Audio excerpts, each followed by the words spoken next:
pledge allegiance to the flag of the United States of America and to the republic for which it stands, one nation, under God, indivisible, with liberty and justice for all. Mr. Witt, will you please take the roll call? Yes, Mr. Batkins. Here. Mr. Brado. Here. Ms. Brown. Here. Mr. Olgiati. Here. Mr. Tominello. Here. Mr. Witt. Here. Mr. Verkust. Here. Thank you. Next on the agenda is the approval of the consent agenda, which includes approval of the regular board meeting minutes from March 9th, 2026, levy and collect the 2026 school tax on all properties in the Charter Township of Harrison, the bond payment for 41B District Court, approval of the bills in the amount of $1,593,124.29, and approval of the February revenue and expenditure report. Unless there are any changes? Oh, sheesh. There's a gap there. Dadgummit. That threw me right off. Kind of did one of those, Yeah, I know. kind of like Ron Burgundy here. Yeah. Annual renewal of the digital document management program, amend the CDBG allocation, downtown development reappointments, zoning board of appeals reappointments, and a reappointment to the waste hauler committee.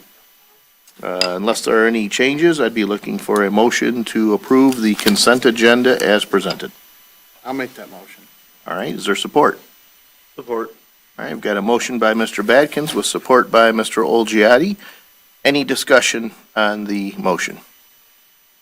Hearing none and seeing no public comment, all those in favor, please signify by saying aye. Aye. Those opposed? Motion carries. Thank you, Board. Next is the approval of the regular agenda. We did have one proposal to move item H5 to item D2.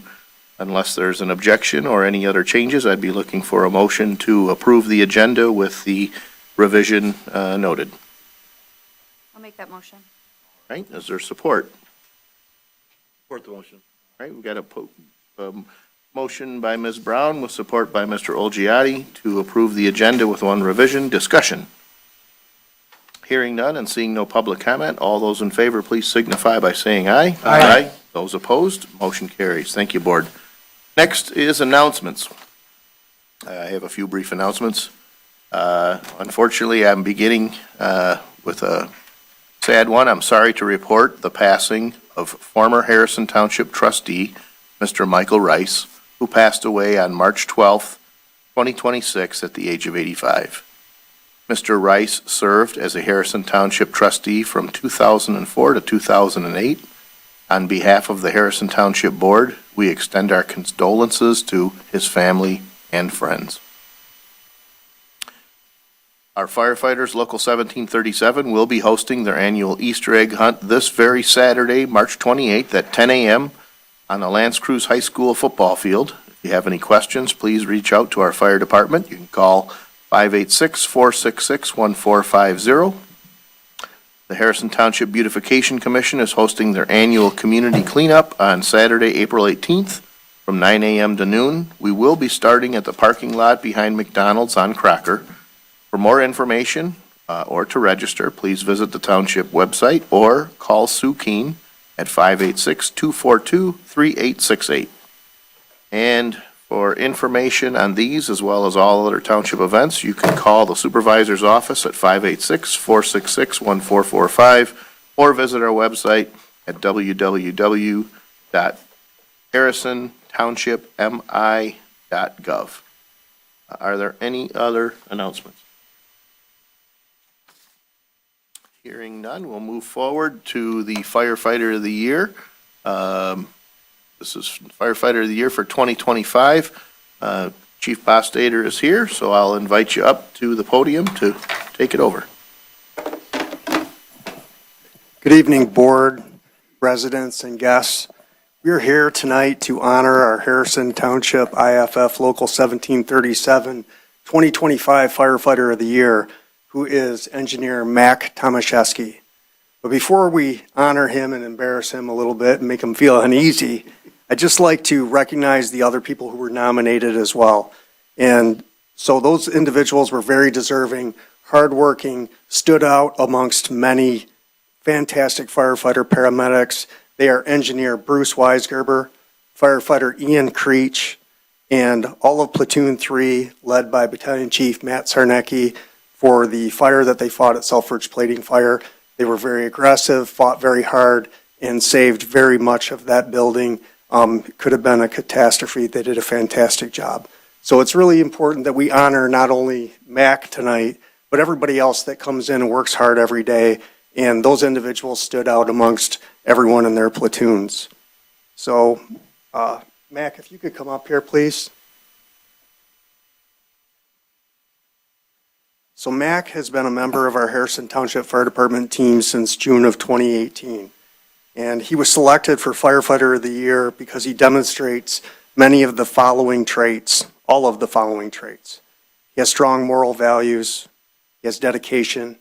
He's a team player. He's dependable. He's professional. He leads by example. And one of my favorites, Mac's a straight shooter. He tells you like it is. He doesn't mince words, and he's straight up. So sometimes it could be painful, as Kate would probably tell you, his wife. However, it's a really redeeming quality that we really appreciate in the fire service. And then finally, he's really becoming a leader within Harrison Township Fire Department through his character, competence, and commitment to Harrison Township Fire Department and this community that we serve. So we're very proud of Mac. Mac's worked really hard. I've been the chief for 6 years, and to personally see his professional and personal growth has been really inspiring for everybody else. And I think everybody in this room can attest to the fact that Mac is a go-to guy. He shows up to work and he's ready, he's prepared for the tones to go off and him to perform his duties. So for these reasons, Mac is our 2025 Firefighter of the Year, and we'd like to present him with this plaque. His name is on an additional plaque at Station 2, and congratulations, Mac.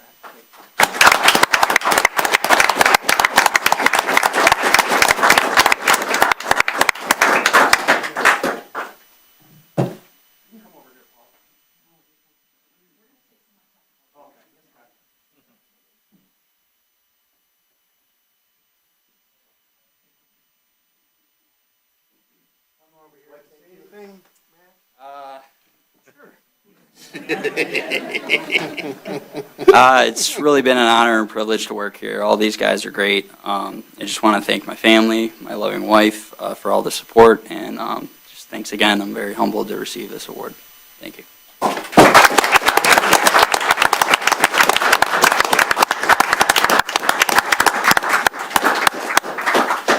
Well, as the chief said, there are certainly a number of individuals each year that are deserving for this, but we're appreciative that you take the time to go through that process and single someone out, and we appreciate your service and everyone's service. Thank you. Thanks very much. Congratulations. I don't want to stay for this one.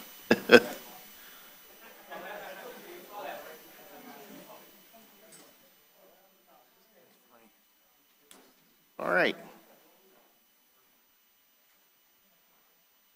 If we're all set, we can move forward to item D2, which was originally H5.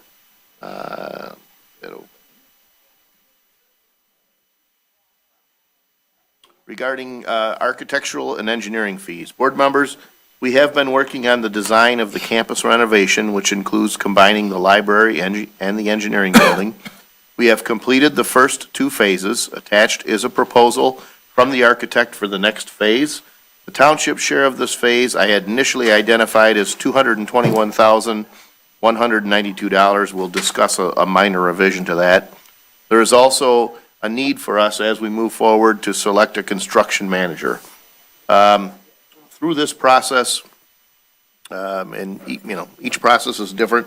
This particular project is really unique in the sense that we're taking a building that was originally a fire station from, the 40s, that was renovated in the 90s, and then we're taking a building that we're in today that was built 50s or somewhere around there with an addition in the 70s, and we're going to try to combine all 3 of those. So there's a lot of moving parts. And while we're going through that design phase, the assistance of a construction manager, especially in a project like this, super critical, going to help with some value engineering, solving some problems, figuring out how to time the various stages. And so that construction manager is an important reference advisor for our architect. So we kind of contemplated the idea of forming a subcommittee to kind of look at the construction manager. I know that there is some experience on the board.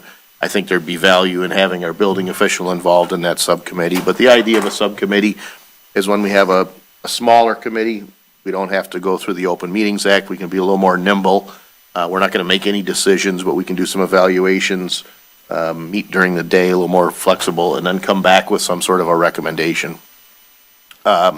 Before we go too far for conversation, I had emailed plans, renderings, and some estimates of the total cost of the project to the board prior to this. And I did hear from some board members saying, well, having some questions about, the cost and the timing and how do we pay for this.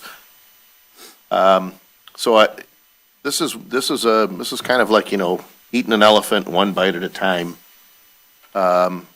Until we have a plan, we don't really know, we kind of have to go through the various steps.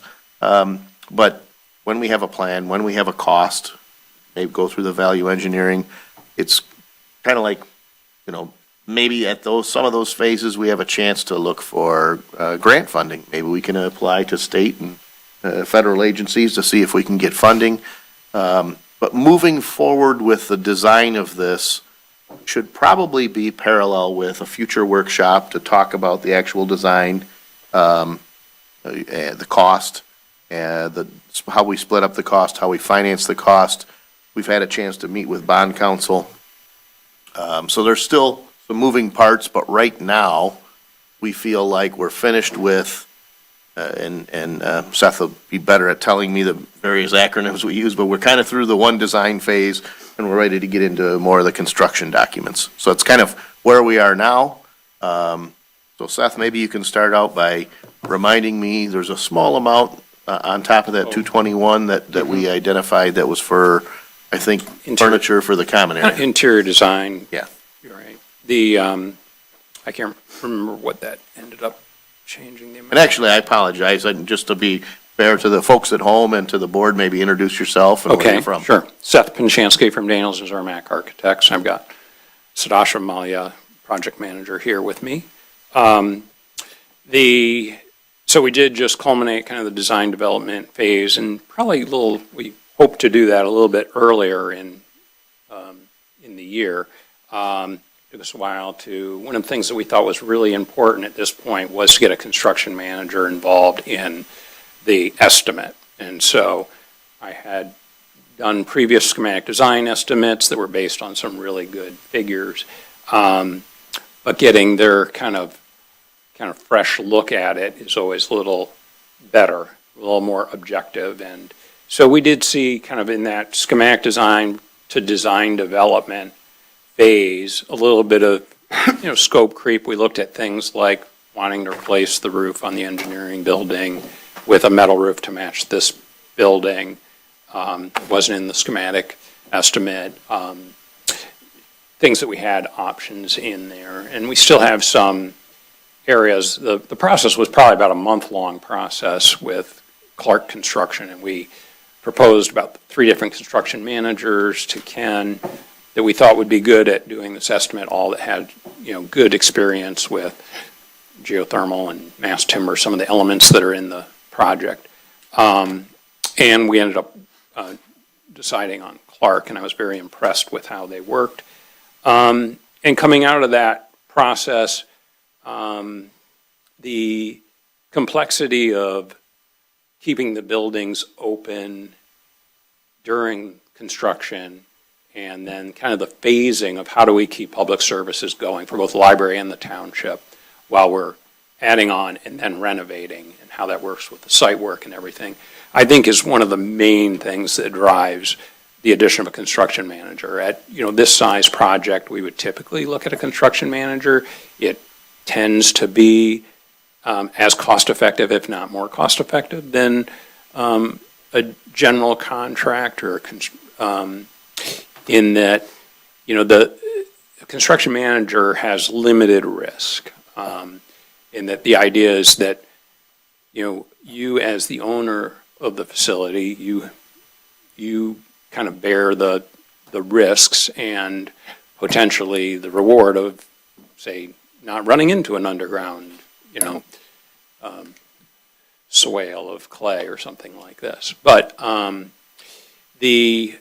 so in talking with the construction managers and Ken, we're kind of recommending a particular type of construction management that allows the owner to have the most control and really save the most money, be the most economical. But I think that would be kind of a subject that would get discussed more. Yeah, and I apologize to interrupt, but when you mentioned selecting a construction manager, it's important to understand, we have not selected a construction manager. In a prior phase, when this board approved the work that we're just completing, one of the things that the architect recommended was, hey, we're going to go through this, we're going to get everybody's input, we're going to keep refining this design, and we're going to work on a cost estimate, but when we have that design tightened up pretty well, we're going to have a third party, and there was a line item in their proposal, a third party to look at this and give us their kind of it's almost like an auditor, if you will. Exactly. We're going to look at that cost estimate, and we're going to look at our own values and come up with that number. So this board had approved a line item in a prior Daniels and Zermatt proposal to employ some construction manager.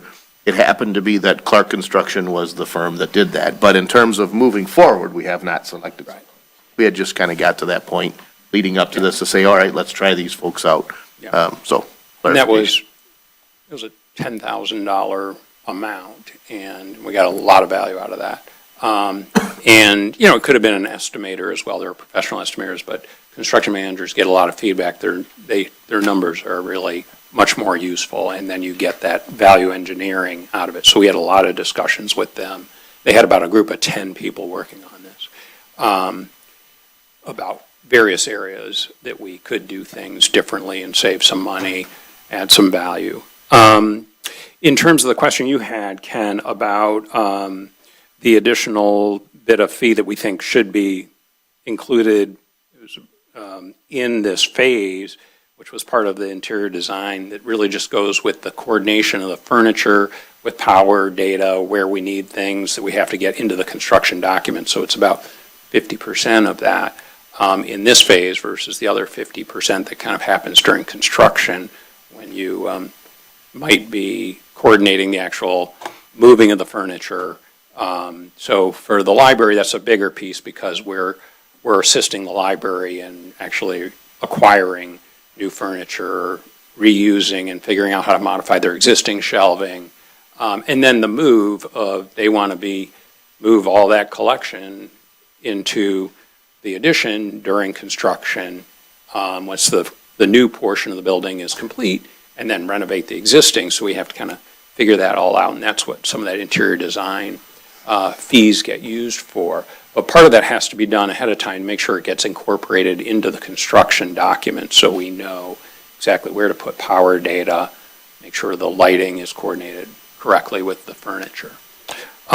Did you want me to come up with that number? I know we had a correspondence earlier. I forgot to jot it down before I came, so I think it's I can here in look front it of me, and I just have to figure it out. Yeah.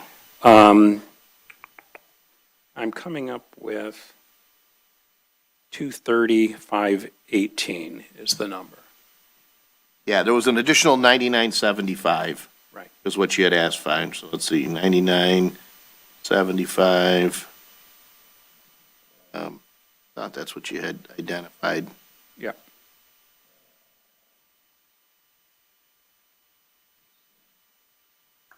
%50 of interior design fees for FF and E was it the 19,250, right?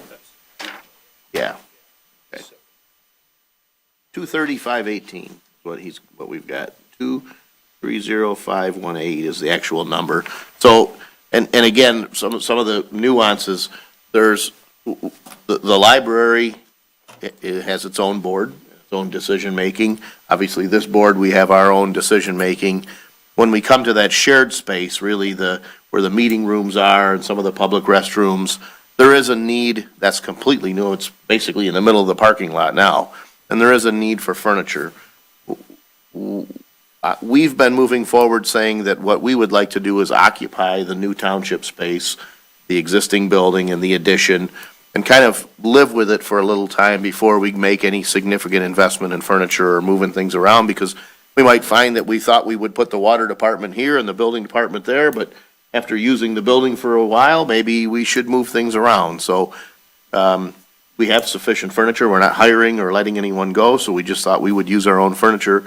But there is an additional cost that I didn't pull out of here for their help in equipping and, kind of programming the common space. So that 221 number is really about a $230,000 number for.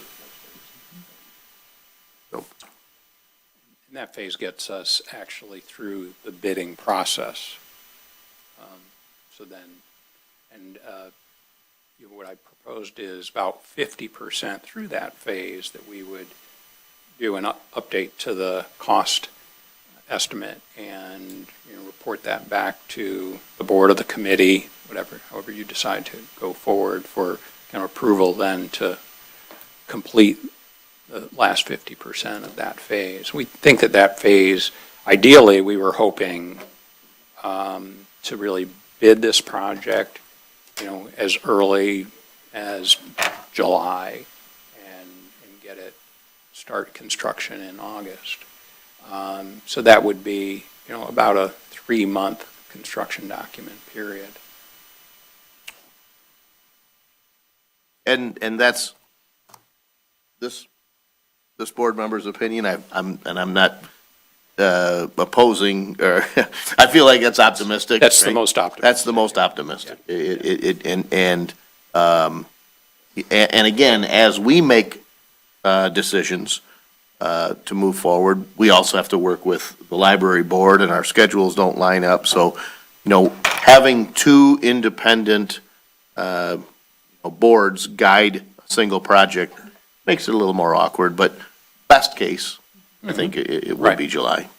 And, that's kind of there's a narrow window between kind of school construction and winter conditions of starting. You don't want to start in the fall, but you can. And you can also wait till the following spring. And, a lot of that, one of the advantages of having a construction manager is really looking at what's the cost implication of, say, waiting, and what's escalation supposed to happen, what's going to be the cost of oil, and all of that can have a big impact on that big a project. So we can kind of look at those cost scenarios when we get to the point of timing and when to start. All right, so specific to our actions today, we do have the proposal from Daniels and Zermatt, our share of taking basically the design concept all the way through the documents and to bid the project at this point is approving a scope of work in the amount of $230,518. And the proposal is attached. So I don't know if there's questions for the architect, if there's discussion, or if there's a motion. So I just have a question. The 231 that we're talking about, is that our portion of that 518, 530? Yeah. Correct.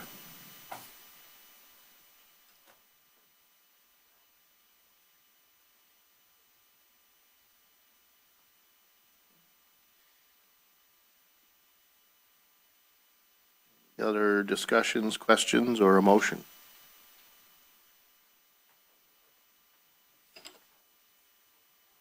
With the, I think you had mentioned, with a CM type, and I know we're not making that decision today, but with the CM, there's limited risk on the CM. The township assumes the risk, and I think you used the word reward, Right. okay? There is, right? Under a GC type package, where does the risk lie in your opinion? So there's, the GC's really, well, there's construction manager as constructor with a guaranteed maximum price, Yep. where that's kind of, you're locking them in. I've done mostly that type of work for public library work. And usually, you have, say, there's always something that comes up, right? There's always a scope gap or some issue with a sub that, and you end up having a contingency.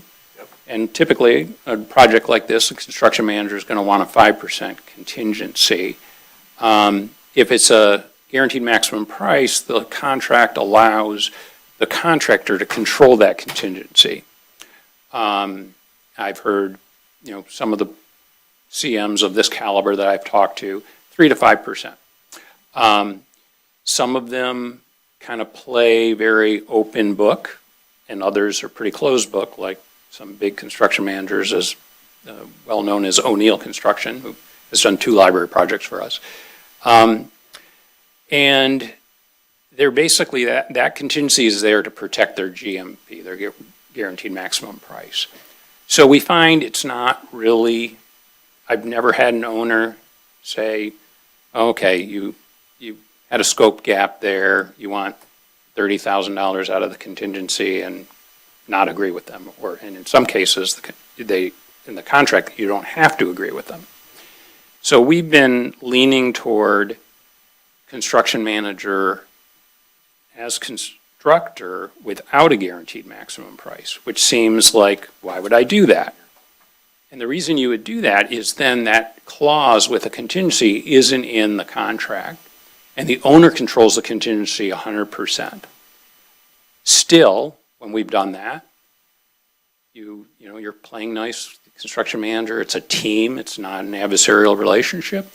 They still make a mistake, the owner still usually ponies up, And the reality is, right, it's not that we're paying extra, it's that they missed a piece of the scope, and that's what it cost. So it sometimes costs more in construction, right, than it does if you had it bid properly at the time of bidding. So those are the type of things that happen. There can also be an issue with the architect's drawings, right? And that's where I was going next. A gap, right?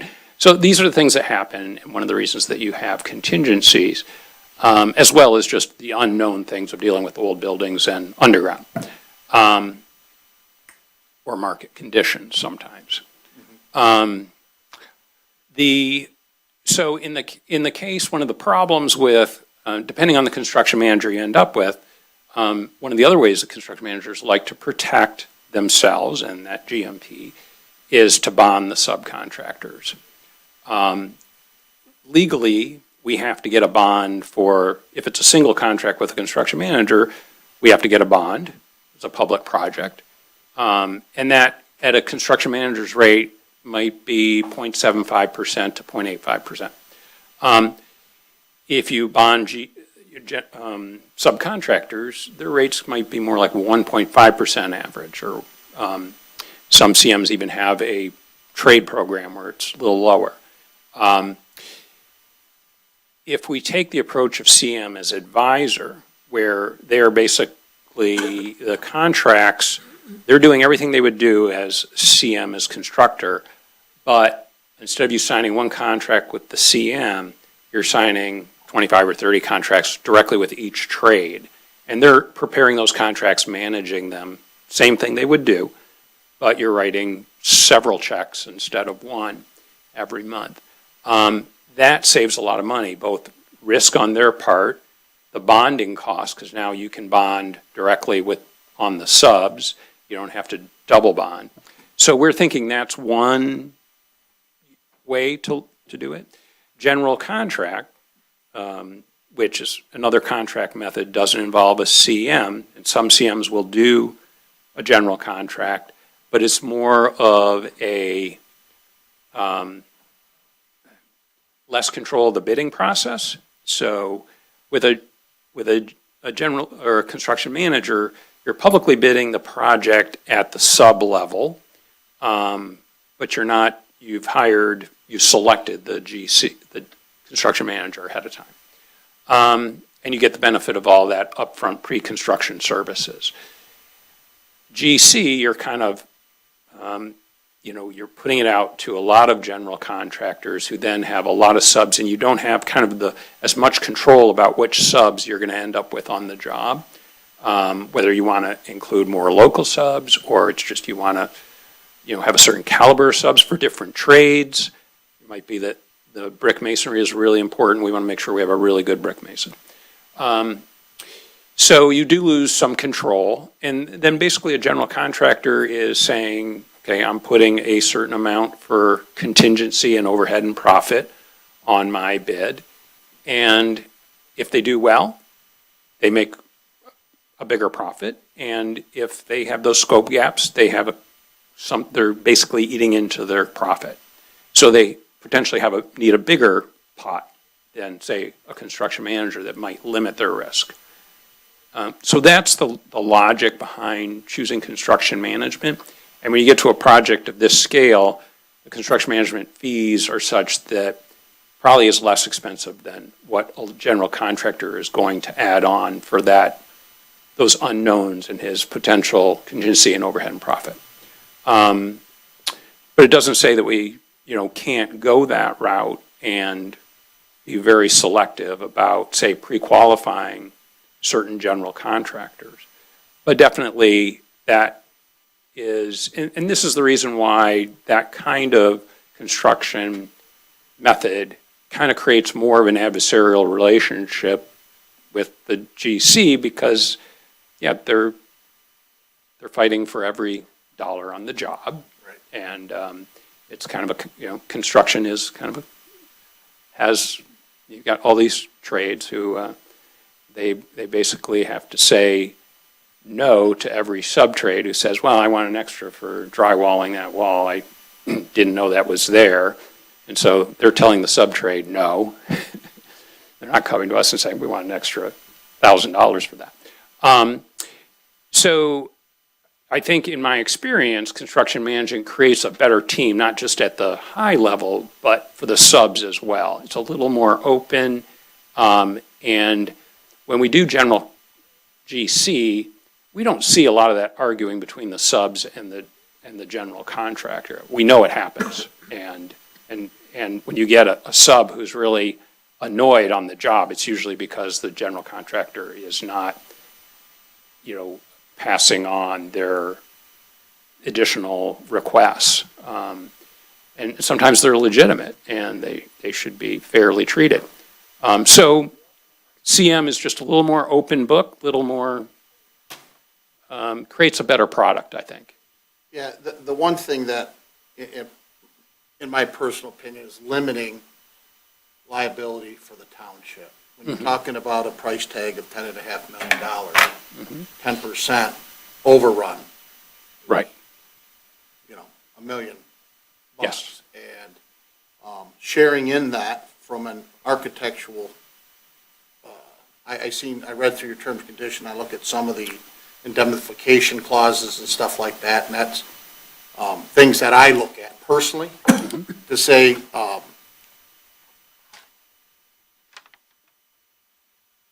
I'm not in the public sector in construction. I'm in private sector, so I'm dealing with apples and oranges here. But indemnifying somebody that's working for me, that's the professional, is not something that I think the township should get into, and that's not what this reads. I'm just saying, the way the language is written, with the price tag like we're talking about, it's scary to me that when you talk about scope gap, well, who's responsible for scope gap? The construction Is it the manager. architect? Well, it depends, right, whether it's a scope gap on the drawings or it's a scope gap, in how they wrote the bid. Yeah, so that's something that I would be interested in getting more information on, is understanding how that, drywalling the wall that the architect makes, right? Township shouldn't pay for that. Right. So, Right, and that's part of the reason to have a construction manager and have kind of the review of the documents, in that, they have kind of the experience of saying, that's not going to be interpreted the way you think it's going to be interpreted on the drawings, things that, and a lot of times, it happens all the time where it's kind of like, you think it's black and white, and then, you hear the subwell, I missed that because of this and this, and it's like, why didn't you ask the question? With the age of these buildings, there's going to be more There will be.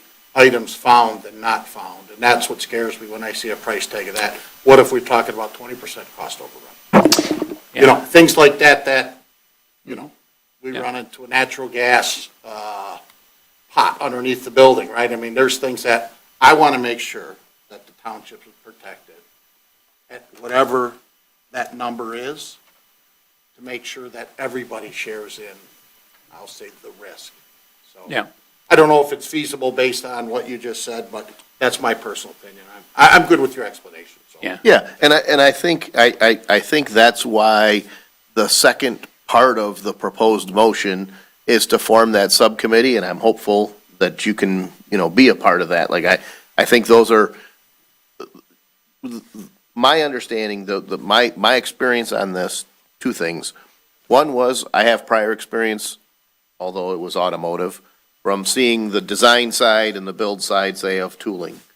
I like the idea of a construction manager, or in essence, someone who's on my team that is hopefully experienced with looking at architectural drawings and saying, this is one of those, someone's going to misinterpret this. Someone who's looking at it from a build side, but they're not necessarily a sub, from my opinion, again, that says, well, I see there's an error here and I'll exploit that after I get this job, right?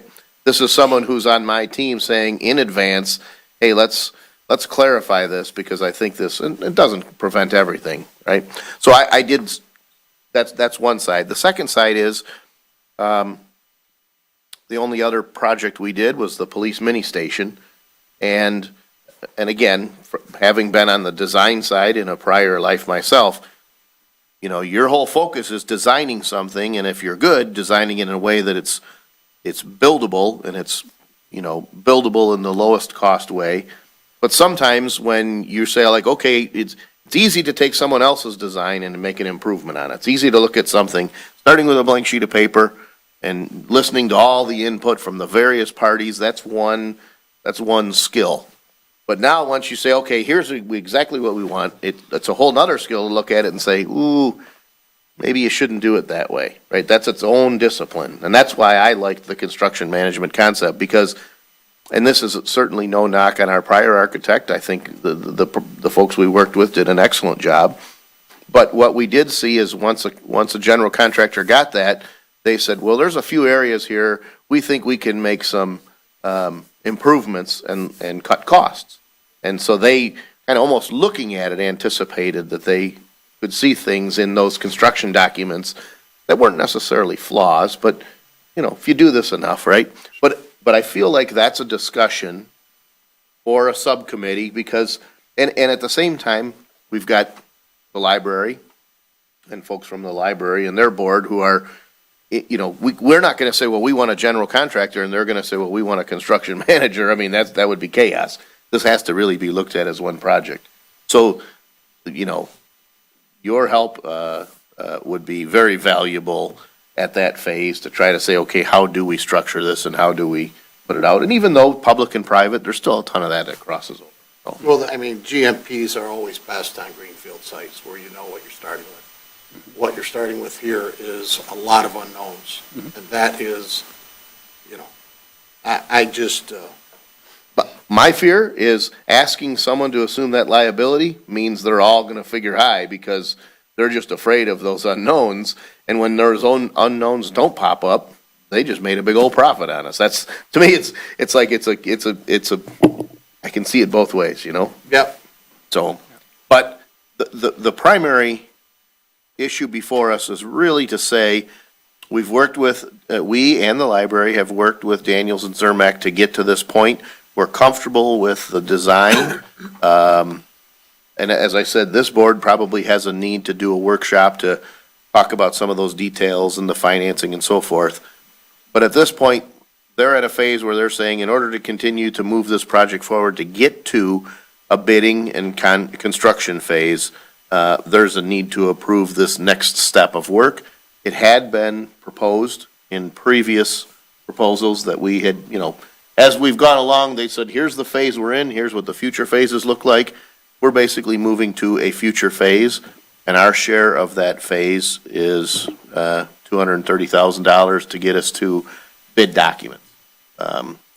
And then I do think there is a need to form a subcommittee.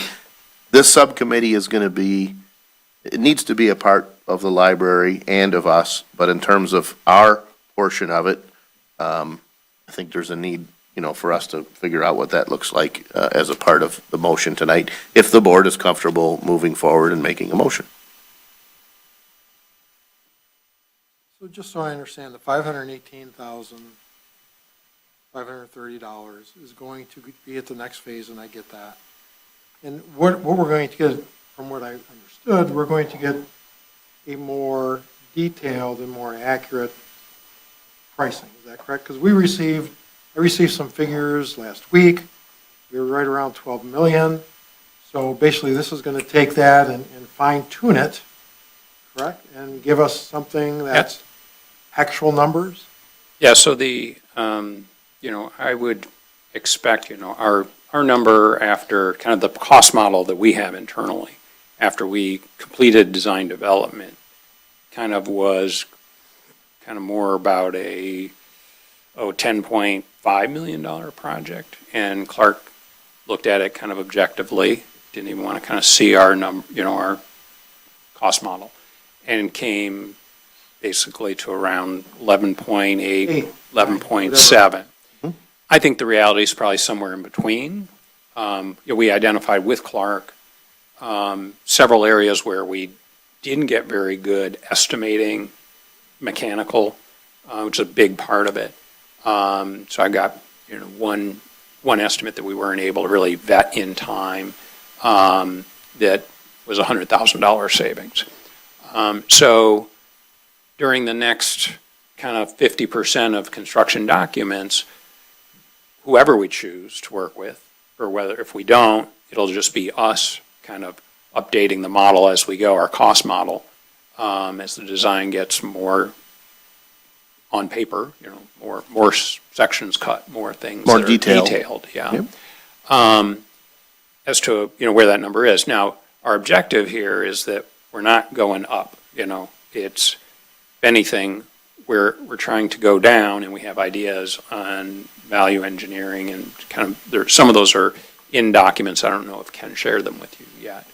But that would be more that workshop where we'd want to kind of get into the details of their estimate and some of the things that we can actually look at.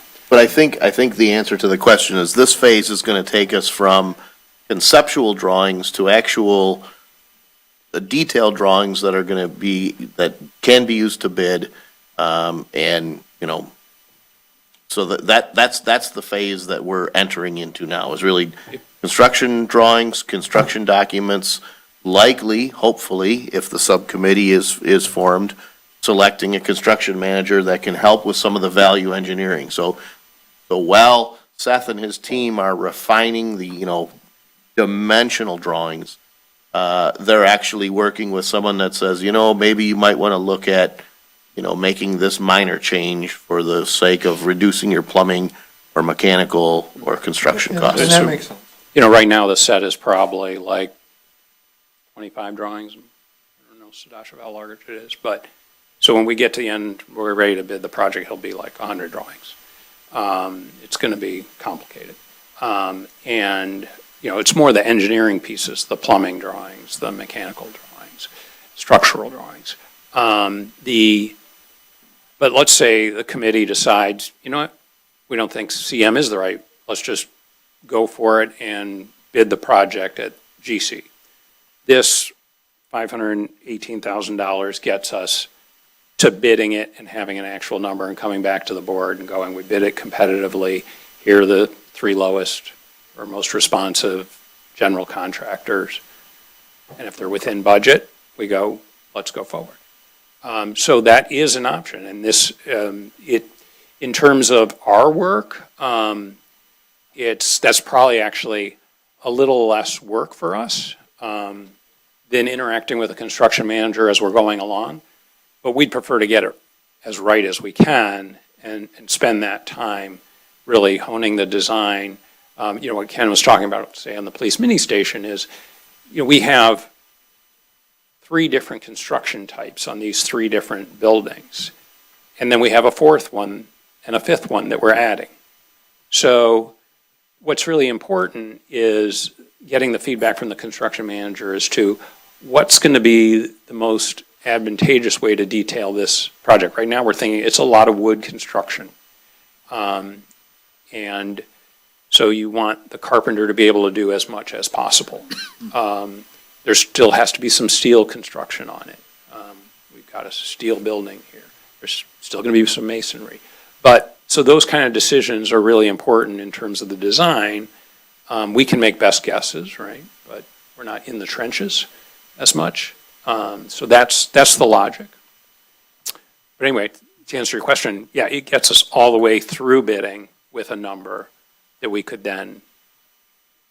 So that 10,578, that was your initial number, is that correct? That's the number that we're actually at right now, hard costs. So that would be the actual construction number, including Right. a CM's supervision, general conditions, everything. Okay, that's fine. So I guess my next question would be, what is the number with fees we've already invested and then fees that we are about to invest? So that total So I can number look at that total number, total spend.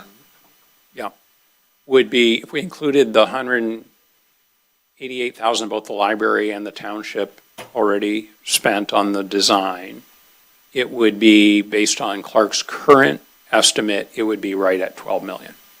And that includes some other owner costs of about $100,000. It includes furniture, it includes bonds, everything that, total package, right? We hope to still push that down in the next phase. But, and part of that, I think, is kind of direction that we will need from either a subcommittee or the board as to, how comfortable is that number? How far do we need to push it down? Right. So I guess, and I know there's a contingency, but did we look at, does this cost include fiber, running fiber into the building? It does not. Okay. So those type of things that have not been discussed, all this cable equipment needed to be moved, is that in the, is that? Yes. The So- singular action of adding fiber, No, bringing it here is not a part, like a site, that's not Right. part of site work. But included So- data in the those building things- is. Those things need to be discussed in price. Right. So is the subcommittee going to identify those things?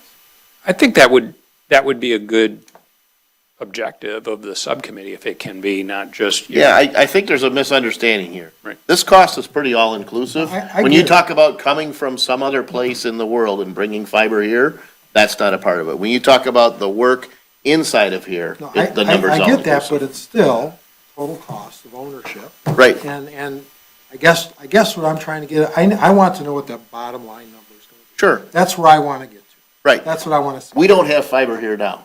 I understand that. So I wouldn't have said, Seth, I need you to say we need fiber here because Well, we don't have it now. But we've had We those don't- discussions. If we went to a new building, we'd bring fiber in. We've had discussions to bring fiber in True. today. Right, It's but too expensive. I So, understand. I think you're missing something, though. What I'm saying is you selected one item that doesn't exist.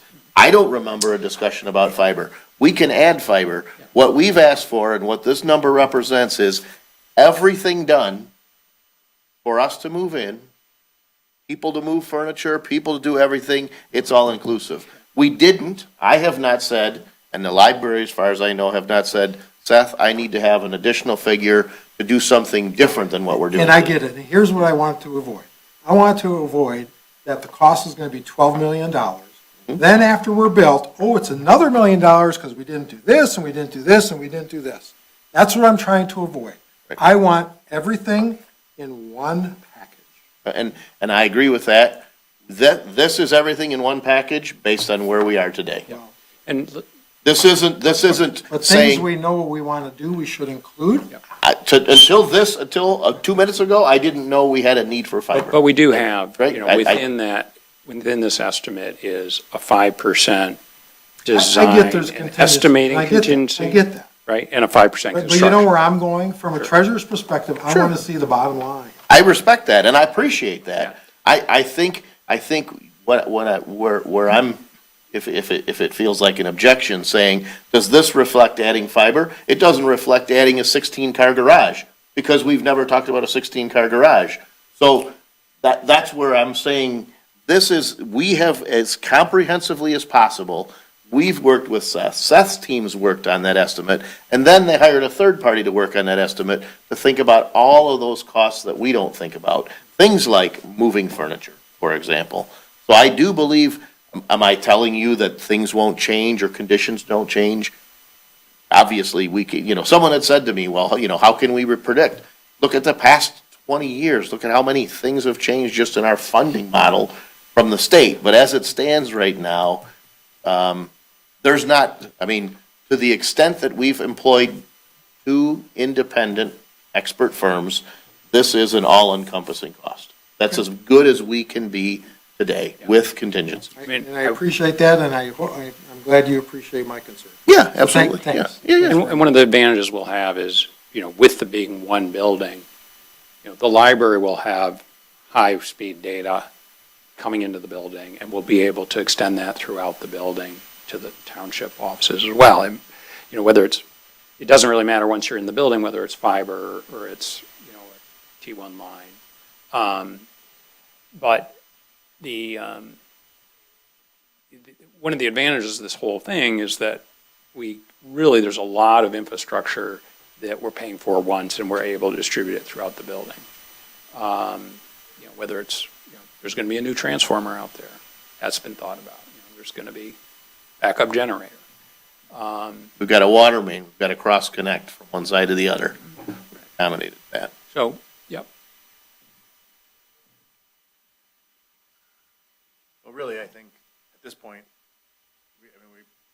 unless we're backing out of the project, we have to approve the work, right? Like, we're not going to switch architects midstream, right? And I think their fee is in line with what we saw in the other project as a percentage of the cost of construction. That's how, that's sort of the ballpark. You're usually around 6-7% kind of ish, and sort of, or I'm trying to think of something else, but We're usually higher, but yeah. So we mostly do library work, right? And library work is much more intense, I guess, in terms of it's not just office space. So usually, and that's why you'll see a difference if you look at the fee percentages. Right, For and the library versus the office The work. fire or police Right. station. Yeah. Right. But, we've, one of the nice things about a bigger project is you can spread that out. So, we are going to do this, as in my proposal, hourly, not to exceed, so that if there is savings, will come back to the township. And one of the things that we were able to get is a grant for the structural mass timber, which was a $45,000 grant that we can use for engineering, and that we're hoping is going to save some money from that fee. So that fee that I've got there is kind of like a worst case scenario. Right. That's the guarantee, maximum. So I'm personally comfortable moving forward. I would hope that Mr. Backins would lend his expertise to reviewing whether we're doing a construction manager or making that choice. I would hope that as part of that subcommittee, you'd be willing to serve and be involved. And I think it makes sense that Mr. Verkes is involved as the supervisor and, overseeing construction and that kind of stuff for the community. I know I'd be happy to serve, but I wouldn't want to, if somebody else really was chomping at the bit. Wouldn't want to. Do we need a third person on the committee? We typically, when we do subcommittees, we usually have 3 board members. Say, for example, including Mr. Condon, So the issue with the three is that it's less than a majority, so we're not violating the Open Meetings Act. So Brent, So the thought would be that we would include Brent and three board members, okay. at least the idea. I mean, I feel like I'd be valuable from the design standpoint when we're picking out materials. That's kind of my background, so I would be willing to do that. And I think that there's going to be opportunities throughout this process for Yep. board members to be like, I'm good at this. That's why we have 7 people here from the community to represent. And Right, and I don't know that this subcommittee, as far as the construction manager, is gonna get into, like, Not yet, I would, anyway. yeah, I don't think we're gonna get into finishes in Not this as yet, much as okay. making decisions as to, in a global way. Are we comfortable with a construction manager versus a general contractor, and what are the pros and cons? it would be nice to have the committee set up so that as a project goes through, there's some consistency, you know, and if we get that committee back together for those different things. I think the other thing is, you know, it does need to be joint library, and the library is obviously going to have, you know, issues with the finishes in the library portion. You'll have, you know, questions about, Yeah. you know, the finishes. But in the portion. I guess my point is what I want to make sure is there, as I understand it, Seth, there's a need for us, if we're going to go with a construction manager, we don't want you to be 95% complete with this task and say, Exactly, right. here's your construction manager who can help you. If we're going to do this, we want to focus on making that decision early enough, Exactly. right, relatively soon, so that we can say, we want to go with a construction manager. We've looked at the 3 firms that you've looked at. We evaluate that and we select one of those. Or we don't select one because we don't want to go with a construction manager. But what I mean is I don't think we're at a, let's talk about what color the carpet is. We're at a, let's choose a professional to assist Seth and Sadashiv and their team to be able to bring in that construction knowledge. And that we want to do, the sooner we do that, the sooner these guys make modifications to make the job, make value engineering, avoid mistakes, make it more efficient. And so that's I'll my, make a motion to award Daniels and Zermatt construction documents permitting and bidding work for the campus renovation at a cost of $231,192? I have 230,518 was the number you had given me, Seth? $230,518 in the form of subcommittee of Mr. Verkest, Mr. Atkins, and Mr. Brado? Going with Mr. Witt. It doesn't Well, Okay, at Mr. this Witt? phase, I really feel like it's, Maybe Adam? yeah, I think, Now? nothing, but you know what I Okay. mean? Like, as we get further, we Yes. might want to have subcommittees to talk about That's fine. finishes. Okay, let me finish my motion then. It'd be Mr. Verkest, Mr. Witt, and Mr. Batkins. To work with Daniels and Zermatt to evaluate construction manager and bring a recommendation back to the board. All right, we've got a motion by Mr. Tominello. Is there support? Support. All right, we've got a motion supported by Mr. Batkins. We had plenty of discussion, ladies and gentlemen, but is there any further discussion or questions or? What's the timing In terms of making a decision, or in terms of, will we be at 100 drawings after this investment? yeah, be at 100%, and we actually. So what's the timing to, I'm thinking it's, best case, 3 months. The soonest, the quickest we would move. Okay. Right? I think you And- mentioned that earlier, but I Yep. got tied up a little bit. So Yep. approximately 90 days? Yeah, And I'm only just saying that based on my experience, and not with the architect, but with the fact that sometimes this board and our subcommittee has to coordinate with library. In other words, I don't want to be 90 days down the road and have you say, well, they promised us 90 days. If all goes well, it's 90 days. My instinct is it's probably 120 days or better. Just based on what my experience has been up to now. And when we get to a certain for example, we have a construction manager and this subcommittee has a recommendation. Well, I've got to put it on an agenda. The library board has to put it on their agenda, and that delays things a couple weeks, maybe a week, right?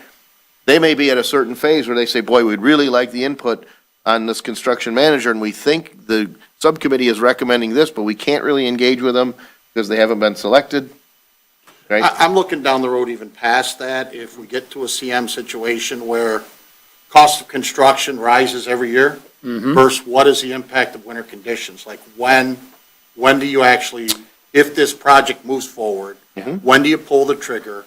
And knowing, to Mr. Tominello's point, what the dollars are saying at the Yeah, end. winter versus escalation. That's correct. And they've given us escalation numbers. Yeah, and so I mean, it's an interesting thing in terms of, like, when we did this estimate before, I think we were pretty much through it before price of oil went crazy. You know, and Clark was saying, well, yeah, I mean, they had a pretty low escalation factor in here. And they said, actually, we're seeing things are dropping. That really, we don't even need that escalation factor if we bid this summer. Yeah. That was before the straight was. Yep. Understood. You know, oil changes the cost of everything. So that can change. But I think that timing is probably June when they're, you know, we will have them, whoever, if we do select, or, you know, we'll have some, that kind of 50% report on where do we think the budget is now. So that's probably the right time at that point to look at, you know, okay, do we proceed and plan on bidding it in July, whenever that is, or do we look at the fall? And probably, you know, at that point, that we may have a better idea about the cost of transportation. It could all change in 45 days. Understood. And what would be the timeline for the selection, just so the board understands? So I think- When we would bring back a. Yeah, full- I think the selection committee, I mean, we'll have to, I mean, I would like to see it jointly with the library, so obviously we're all in the same room. If there's some library representatives on that committee as well. And really just as soon as we can Sooner Convene. better. Yeah. kind of have, like, you know, Yep. I think we probably have to meet once to figure out what we want to do, and then have, you know, if we decide we want to interview 3 firms. You know, I have taken the liberty to get, you know, comparative data and proposals from, I asked the 3 firms that we had narrowed it down to for doing this estimating. One of them, you know, decided they're too busy. So we may need to, you know, add a third, right? If we want kind of really to be looking at 3 different companies. But you might want more or none at all. So I think one meeting to figure out what it is that we want to do, the process that we want to have, and then schedule those as soon as possible. And that could be a combination of in-person and virtual, Yes, absolutely. so. All right, any other discussion? Hearing none, we've got a motion by Mr. Tominello with support by Mr. Badkins. All those in favor, please signify by saying aye. Aye. Those opposed? Motion carries. Thank you, Board, and thank you, Seth and Sadashiv. All right. All right.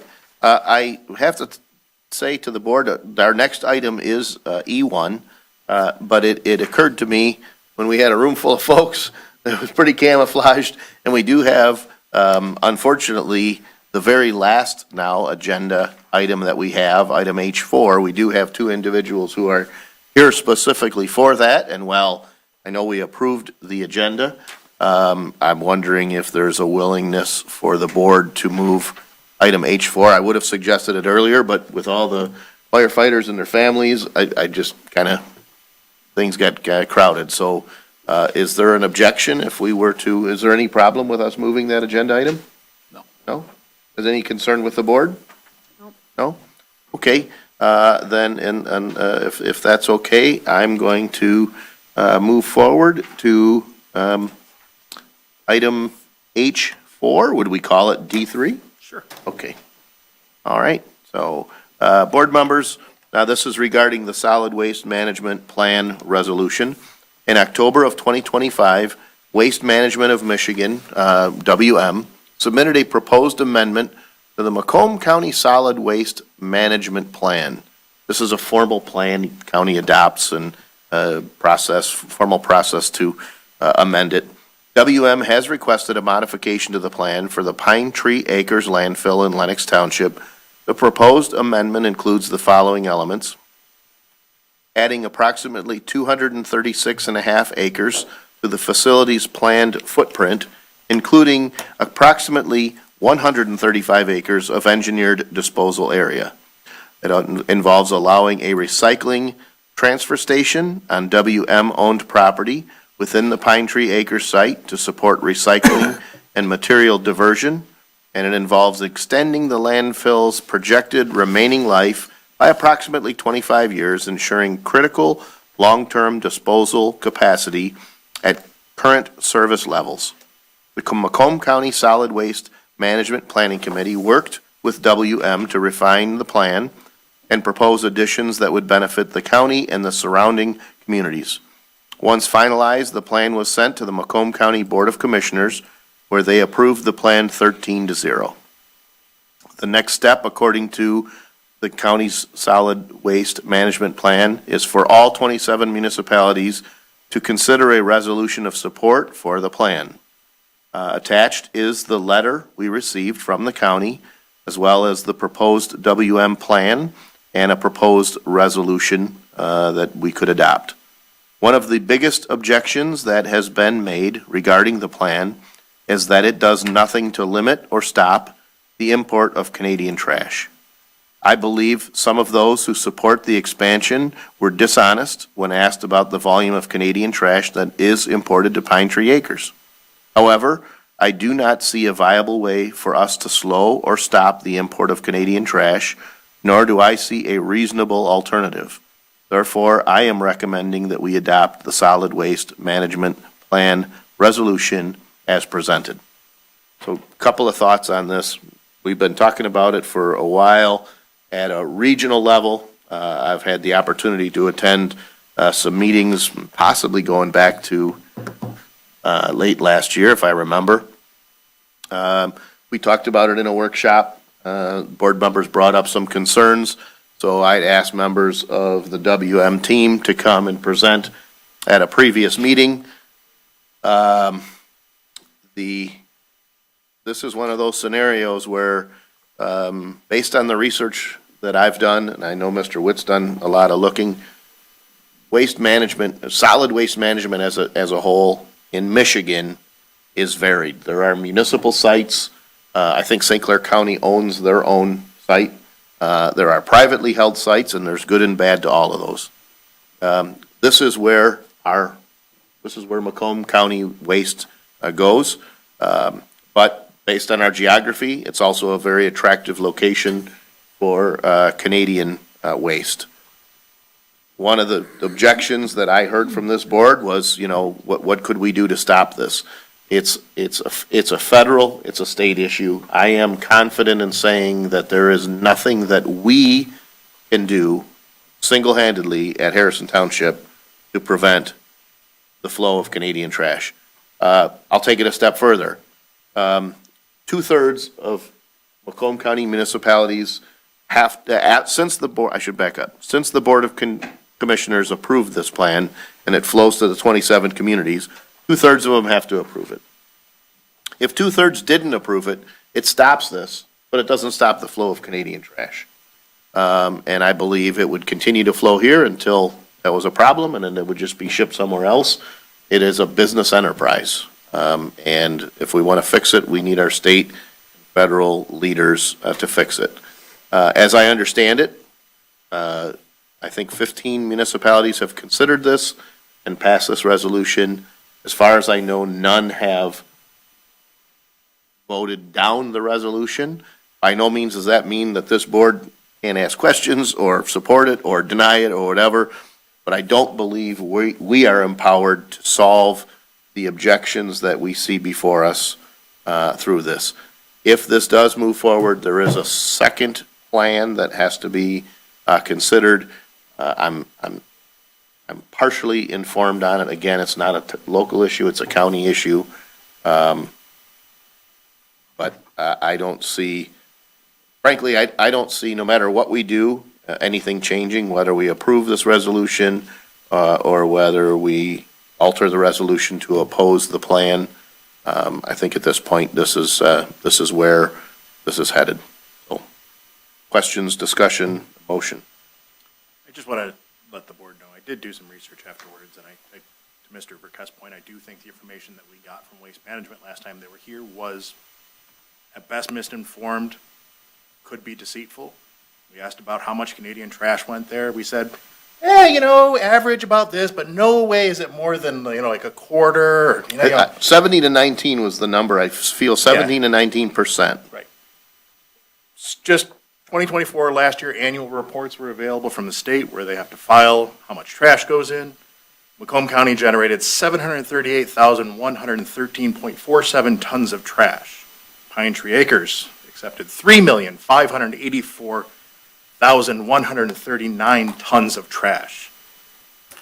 And therefore, based on the report, they imported 2,339,323.11 tons of Canadian trash. Pine Tree Acres is not a dump for Macomb. Pine Tree Acres is a dump for Canada. And I can't support the expansion, especially when I'm, my personal opinion, deceived about the underlying facts of the request. Yep. And to echo Mr. Witt's comments, I do feel like throughout this process, I asked that question. I don't really own it. Nobody likes the idea of importing Canadian trash.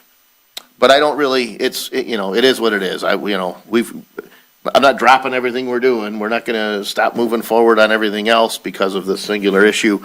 It doesn't travel through our township. It's kind of somebody else's problem, but we find it objective. 17 to 19%, in fact, is the percent of total trash across the state of Michigan in terms of a percentage, right? So if there's, in other words, if there's 10 units of trash for, coming in, 2 units, not quite 2 units are coming from Canada, and the rest of it's coming from Michigan. And again, there's some areas where there's some imports from other borders and different things like that, but 17 to 19% is a statewide number. What we found was, based on my analysis, it's almost 4 to 1. About for every ton of trash Macomb County is sending to Pine Tree Acres, 4 tons is coming to Pine Tree Acres from Canada. And only until Mr. Witt discovered that number, and I brought that number forward, and I shared it with people, did people say, yeah, that's really the number. But I'm sure that when we asked that, again, I can't tell you. Now, to be fair, WM is a private corporation. I don't go to the folks at Speedway and say, well, what percent of gas do you sell to cars versus trucks, so on and so forth. They have a business. If that Canadian trash stopped flowing there, if we could single-handedly, if we had the gavel and we said, we're stopping Canadian trash, well, I'd feel good about it, but it would just go somewhere else because we can't prevent it from coming across the border. And pretty soon, WM couldn't operate Pine Tree Acres at the rates that we're probably paying, so we'd end up paying more. So I don't disagree in any way with Mr. Witt's comments. I do feel like I've asked that question, and I could point to, it doesn't really matter. I don't disagree with his position that I feel like when we asked, we didn't get the answer we were looking for. I suppose if I worked for WM, I probably wouldn't have said, well, it's 1 to 4 because that's not a very good number. But in the end, whether we pass or fail to pass the resolution, it's largely, I believe, symbolic. But that isn't a reason for any board member to vote one way or another, and resolutions come with roll calls. And so no matter whether I guess we either get a motion to pass the resolution, or what would be the alternative? I'll make a motion to not adopt the solid waste management plan resolution. And I guess before I move any forward, I just want to make sure, right? Like, do we say we adopt a similar resolution in opposition? Because you can't say, do you say not adopt? I mean, I don't know how this works. Well, we just don't take action. Well, I'm looking at Mr. Huth, I'm sorry. I was going to say we could take action to receive and file, so you haven't passed it, but you've taken a vote. Right.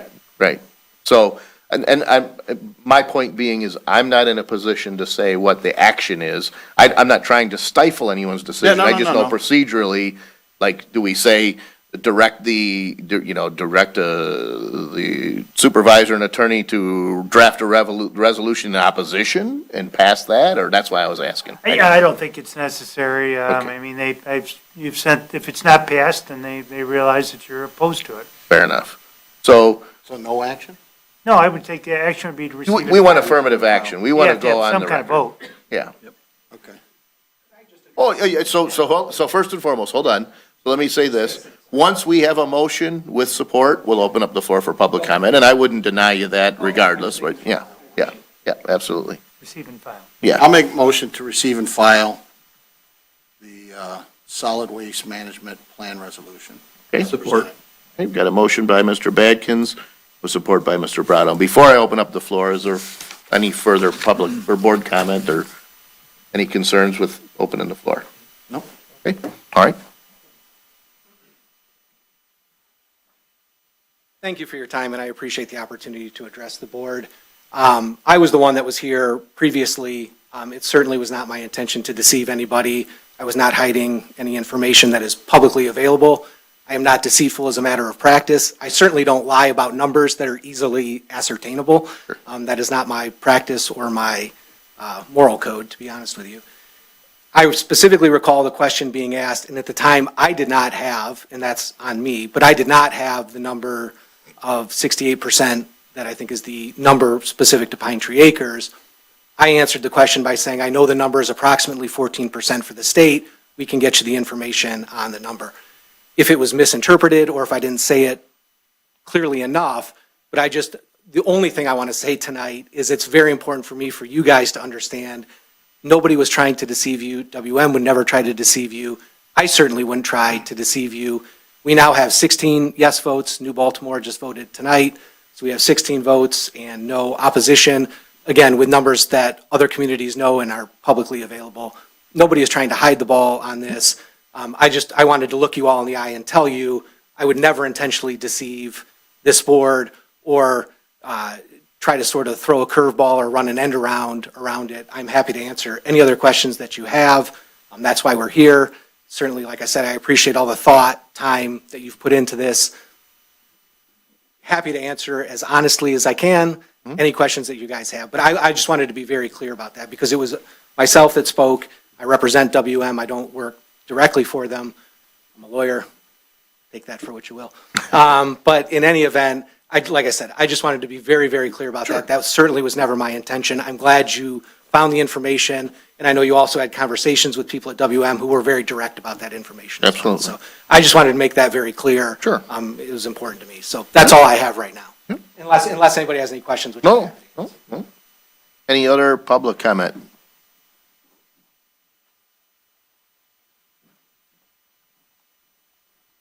C. William Bardell, 50-year tradesman, clean-cut boy next door. I got to tell you, I golf out in that area, and this garbage is nasty. It burns your nose.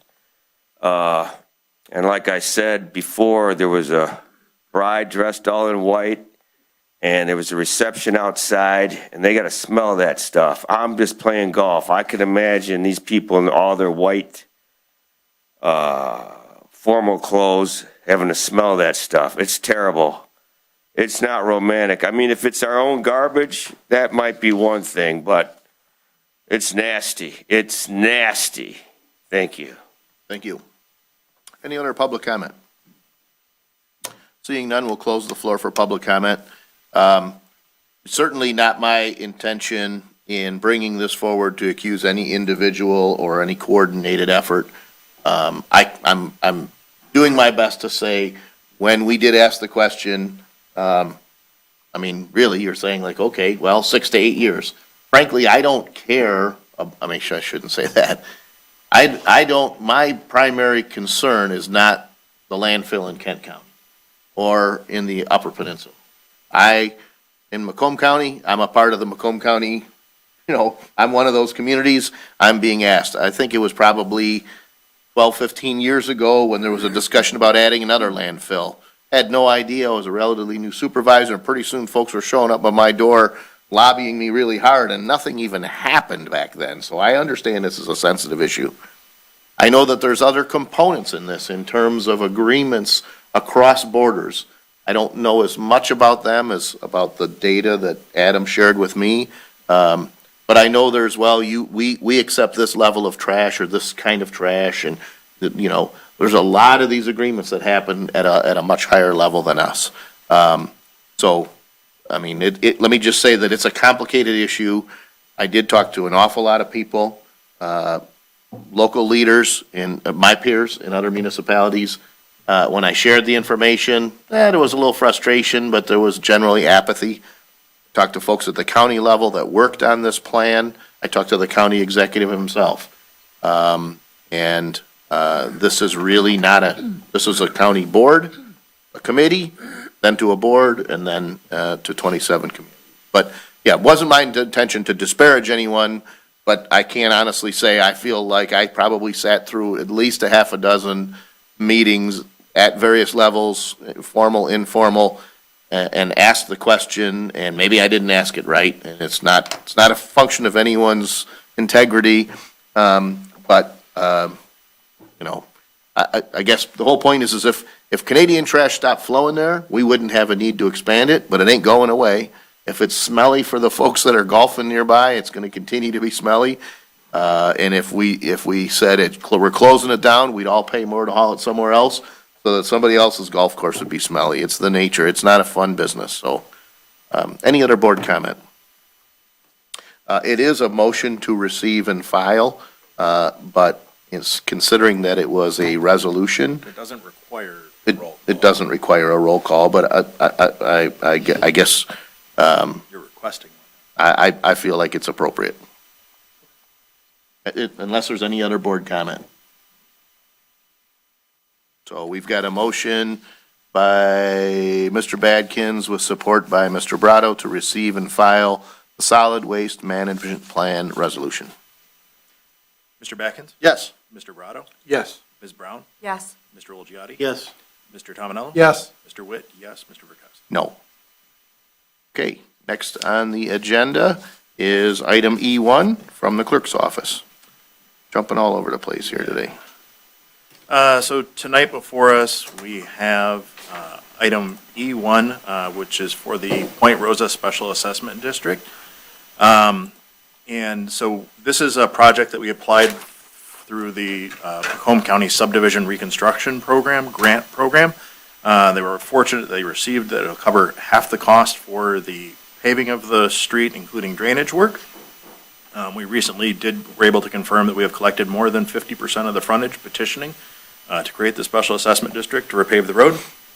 And so the first resolution we have tonight is considering adopting resolution number 1, which confirms that we have sufficient signatures and that we're beginning the special assessment process for this project. I'll make that motion. I'll support. Okay, we've got a motion by Mr. Tominello with support by Ms. Brown. Any discussion on the motion? Just out of curiosity, are you able to give us the approximate number, Mr. Witt, of a percentage? 52.7%. Any other discussion? Hearing none and seeing no public comment, Mr. Witt, will you please take the roll call? Yes, Mr. Tominello? Yes. Ms. Brown? Yes. Mr. Backens? Yes. Mr. Brado? Yes. Mr. Olgiati? Yes. Mr. Witt? Yes. Mr. Verkowski? Yes. Okay, board, next on the agenda, number 2.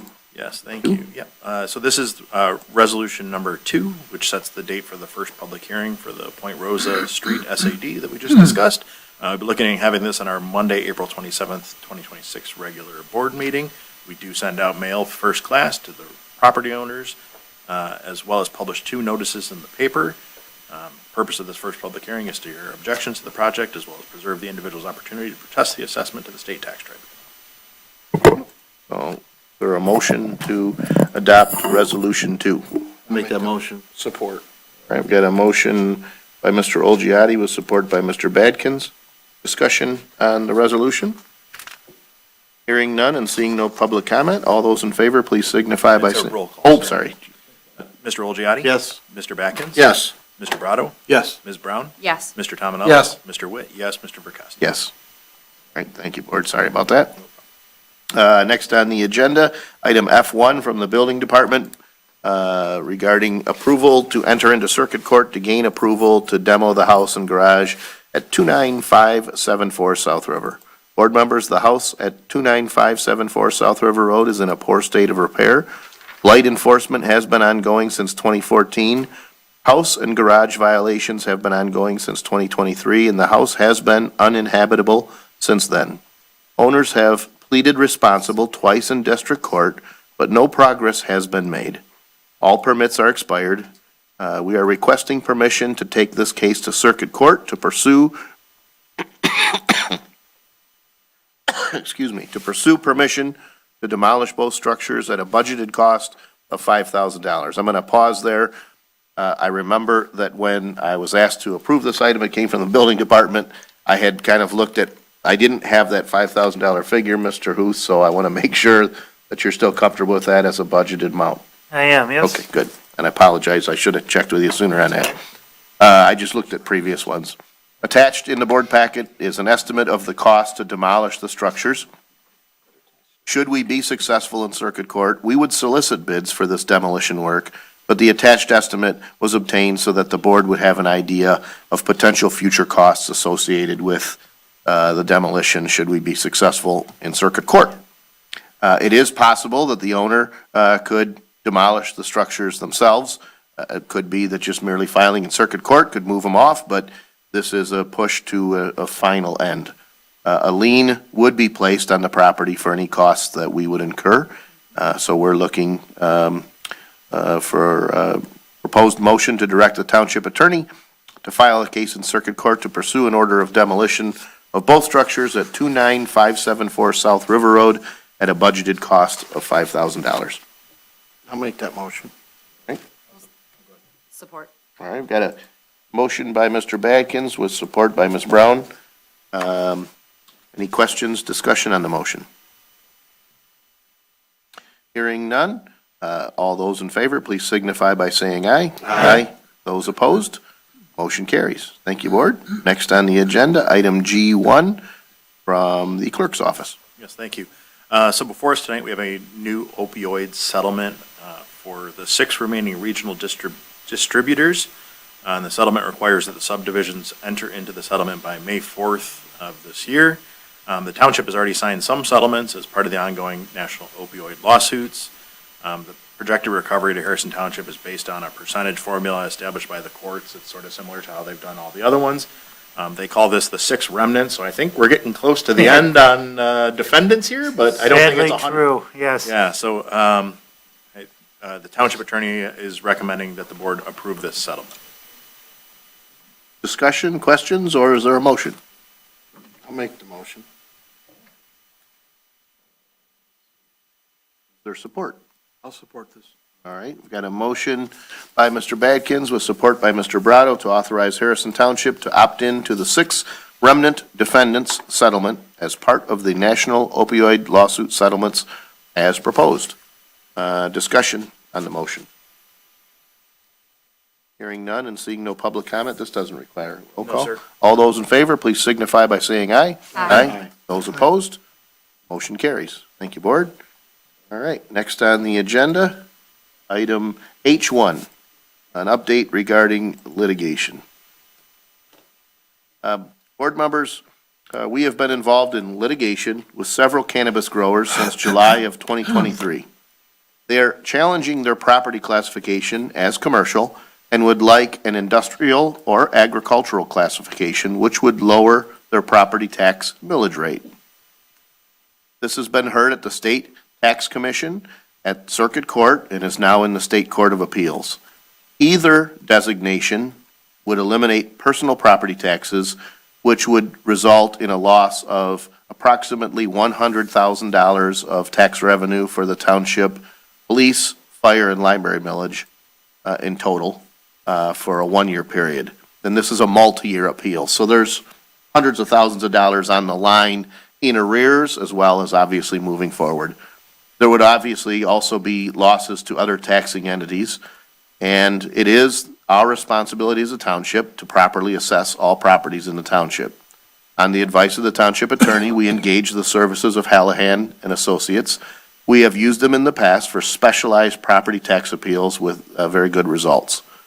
And we are sharing the legal costs with Hallahan and Associates with other municipalities that are facing similar challenges.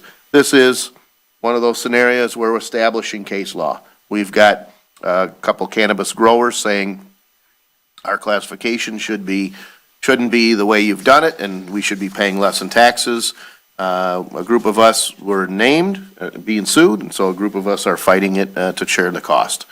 Last month, we approved the current invoice. I agreed to provide an update and a budget for 2026. We have our February invoice for $4,469, which is in the board packet. I've also attached a summary of the case from our assessor. I'm requesting approval of the current invoice in the amount of $4,469 and a budget of $20,000 for the remainder of 2026. I'll make that motion. Okay. Got a motion by Mr. Badkins with support by Mr. Caminello. Questions, discussions? Just one question. Yeah. You mentioned the word arrears. Is property taxes frozen while this is going through? No. Is that how that works, or? when you No, said so it happens is you have to pay your taxes. Okay. Right? But let's just say that, like I want to say this is 23, 24, 25, and they're filing now for 26. So they got to pay your taxes, but let's say they were successful. Everybody would have to write them a check or refund the money that's been collected. So in other words, like, at this point, if we said, to heck with it, right? We'd probably, between the library, the police, again, just rough estimates. Yeah. We probably owe somewhere between 300 and 400,000 back to the tax-paying individuals that are appealing this. And the state has been pretty clear on this. I really, everything I understand from talking to our assessor and from talking to, the folks representing us, that this is just, we're going through a process. They're trying to fight it to see what'll stick and maybe get a sympathetic judge, but I don't believe it's, I believe we're on the right side of the law here. So, I don't know if there's any other questions, comments? This seems like it's been a pretty long process. Is there any type of, is there any end in sight in this? Or Mr. Huth, have you heard anything about this at all, or? Typically, these get settled by a resolution where the parties agree to settle. I think just because the stakes are so high and it has ramifications all around the state, as opposed to a dispute where a community's fighting over the value of a Meijer department store that's only affecting this Meijer in Clinton Township, for example, they resolve those. But this can't be resolved because it's either in or out, and there's just no middle ground on it. So it could be run through the courts for a while here. So assuming that Court of Appeals overturns, so this was really circuit court, right? Court of Appeals could send it back to circuit court, which could lead to future litigation, or they could say they were wrong and make a decision, true? Correct, yes. And if they do, if there were an appeal to the state Supreme Court, if it's pretty clear, state Supreme Court could choose not to hear it. Most of the time, they don't hear them. Right. You're right. So I think, well, I don't want to, practice law. I believe circuit court their decision was in error. I think Court of Appeals is gonna overturn that, and in other words, I'm optimistic. If Court of Appeals does their job, they're gonna look at this, they're gonna make a decision, and that'll probably be the end of it. But that's not by any means guaranteed. So, that isn't a crazy outlook, do you think, Mr. Huth? I think it's where it's headed. Yep, so, okay. All right, but we'll find out if we keep going at it. Any other discussion? Hearing none and seeing no public comment, we've got a motion with support. All those in favor, please signify by saying aye. Aye. Those opposed? Motion carries. Thank you, Board. All right, next on the agenda, item H2. All right, regarding our Downtown Development Authority. The Downtown Development Authority, or DDA Board, has taken on the effort of making improvements at Spillway Park. Identified some improvements they would like to make. This is really at the end of the spillway. I guess it would be on the sort of the north side of the shore, east of Jefferson. Our Public Services Director solicited 3 bids to renovate the pavilion at the park. The bids are attached. The low bid was from LaBelle Companies, at a cost of $30,440. This is the same company that won the contract to remodel the exterior of the bathhouse at Miller Park, when certainly excellent results. The DDA board also requested a proposal from the township planner to conduct a DDA training session. Our planner proposed to provide training for a lump sum cost of $850. The DDA board approved both expenses at their March 17, 2026 meeting, and both expenses would be paid for with DDA captured funds. I think this is kind of an abundance of caution. The DDA is looking to spend funds. I'm just comfortable bringing it to the board and have the board agree with that. We did budget $40,000 for some renovations at the park. We are still looking at adding a quasi-permanent porta potty there with an enclosure, because there are no sewer facilities, but to give, another option to the folks who might not fishing there, to not want to have to walk all the way to Tucker Park. So I recommend awarding the renovation of the pavilion at Spillway Park to LaBelle Companies at a cost of $30,440, and awarding the DDA board training session to Wade Trim at a cost of $850, with funding to come from the DDA fund balance. I'll make that motion. Support. Get a motion by Mr. Tominello with support by Mr. Olgiati. Pretty self-explanatory. Any questions? Well, just from a procedural standpoint, do we get to approve how, I mean, I know our bylaws, when we establish them, we approve their budget. Right. And so they're allowed to spend within their budget, but can we actually approve to spend their money, or they've already approved it, so are we concurring with it, or you know what I mean, like, Yeah. because they're sort of an independent body with their own money, and I just don't want to do something that's. But there's nothing improper if the vote is to approve it. If the vote is to not approve it, then you end up with like a City of Warren, City Council, DDA battle court situation, so. Right. Right. And I've taken the approach, right? Yeah. To just try to be as transparent as possible and, clear to everybody, because the reality is the DDA board meetings, though, just as public as this, don't get the same level of attention. Sure. But to your point, what if we said no? Well, then we would have a dispute, and it could lead to something else. Right, and that's how, and when we did our bylaws, we established that we set the budget, and they can't amend it without asking us, and that's why we control them by establishing a budget, right? Yeah. And I'm okay with it, I just want to Yeah. make sure we're not doing Yep. something, we're stepping over. I did have a question. One of the bidders did give an option to add gutters and downspouts. I saw, based on what I was provided by the building department, that was not part of it. Was there a reason that we didn't include gutters? Yeah, it doesn't have them. It has never had them. It's a cement slab with grass around it. I mean, if it rains, it just, sheds off of there. It's not like it would really, in other words, there hasn't been, I don't know, probably in the 30 years it's been there, 25 years, it hasn't resulted in any erosion. We don't have any structural issues. where So it we're was looked damaging at, the it was- foundation. okay. Yeah, it's a steel structure sitting on a slab with a metal roof that's just gonna shear the, water off and Okay. forth. We do think that if we can add a bathroom, add a little nicer pavilion, maybe some nicer picnic tables, that it might be a park that someone might wanna, reserve or, plan, parties for and things like that. All right? That park gets a lot of action. Oh, yeah, It's amazing when you drive by there, how many cars are out there. and I've been told repeatedly, it is the number one fishing spot for catfish on Lake St. Clair. So, all right, any other discussion? Hearing none, and seeing no public comment, we've got a motion with support to approve the expenditures as presented. All those in favor, please signify by saying aye. Aye.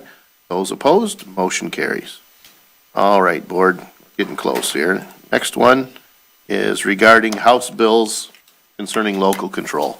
Board members, the Michigan State House of Representatives has introduced a package of bills that would preempt local control over various aspects of housing and zoning. These bills would prevent certain municipalities from requiring a lot to be bigger than 1,500 square feet, that's 30 by 50, would prevent us from requiring any dwelling place from being greater than 500 square feet. It would prevent a municipality from requiring requiring more than one parking spot per dwelling, and it would allow mobile homes to be placed in any zoning district, as well as allowing duplex homes in any residential district. A number of municipalities have spoken out against this. I sent something out, we did a signature drive. As the next step in opposing this, a number of our municipal peers have adopted resolutions opposing this. I took an existing resolution, kind of modified it for our use, and prepared it, and I recommend that we adopt the resolution opposing House Bills 5529 through 5531 and 5581 through 5585. I'll make that motion. Support. I missed who supported it? Okay, Mr. Brown. And obviously, if adopted, we will forward these to the various lawmakers and governor's office. Discussion. Hearing none and seeing no public comment, Mr. Witt, will you please take the roll call? Yes, Mr. Witt, yes. Mr. Brado? Yes. Mr. Batkins? Yes. Ms. Brown? Yes. Mr. Olgiati? Yes. Mr. Tominelli? Yes. Mr. Verkast? Yes. All right, we did move items H4 and H5, so that brings us now to item I on our agenda, which is public comments. We'll open the floor for public comments. They can be about any subject that you like. We ask you try to limit those to 5 minutes in length. C. William Bardell, 29-year resident, clean cut, do-gooder boy next door, clean up, fix up, people helping people. Just want to remind everyone, check out Save Lake St. Clair on Facebook. There's a little bit of reading material there for you. And thank you for listening. Have a wonderful evening. Thank you. Seeing no other public comment, we'll close the floor for public comment. Any further board comment? What's the date of the bowling? I'm sorry. I'm sorry to blindside you. No, I can tell you. It is April, hold on. April 25th. What time? Nope, it's a Saturday. April 25th from 1 to 3, I see. 1 to 3 at Total Sports, $7 per person, and that includes bowling, unlimited pizza, pop, all ages. Please join us. You can register online or at the treasurer's office. Thank you. Any other board comments? Hearing none, I'd be looking for a motion to adjourn. So moved. Is there support? Support. Discussion? Hearing none and seeing no public comment, all those in favor, please signify by saying aye. Aye. Those opposed, motion carries. Meeting adjourned. Thank you, board.